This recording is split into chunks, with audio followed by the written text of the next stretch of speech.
Als jij een week lang bewust bezig gaat met je plastic inkopen doen, dan is dat net als het gele autootje. Je hebt net een geel autootje of een gele fiets gekocht. En je komt overal gele fietsen tegen. Je komt overal plastic tegen. Dus je wordt heel erg bewust van waar overal plastic in zit. Vorig jaar hebben wij dus besloten van, joh, wat gaan we daar nou eens aan doen? En wij dachten, we gaan dus zelf de uitdaging aan, maar we gaan ook eens andere mensen uitdagen om een week lang geen nieuw plastic te kopen. Dus een week lang geen plastic verpakkingen. En ja, überhaupt geen plastic. Het is maar net hoe ver mensen dat in willen vullen.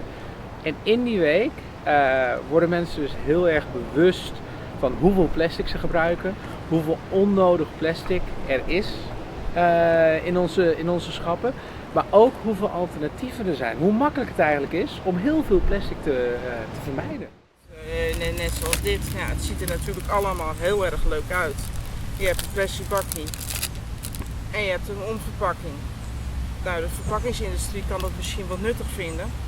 Het komt allemaal wel op de plastic berg neer en wie weet hoe lang dit duurt voordat het afgebroken is.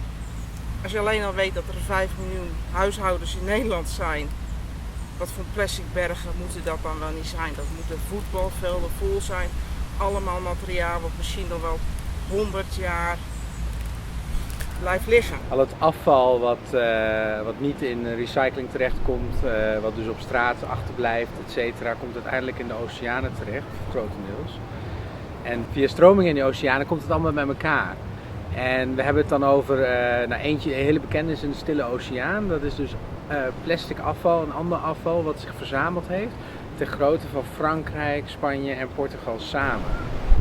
Dus wat juist onze boodschap ook is en waar wij zitten van, goh, ga niet te veel investeren, ga kijken naar alternatieven waar nodig, waar het niet zonder kan. Maar ga ook kijken waar het juist wel zonder kan. En dat is het mooie van deze week, is dat je daar bewust van wordt van hé, dat hoeft eigenlijk helemaal niet. Ik hoef die keuze niet te maken of ik papier of plastic neem, want ik kan het ook zonder doen.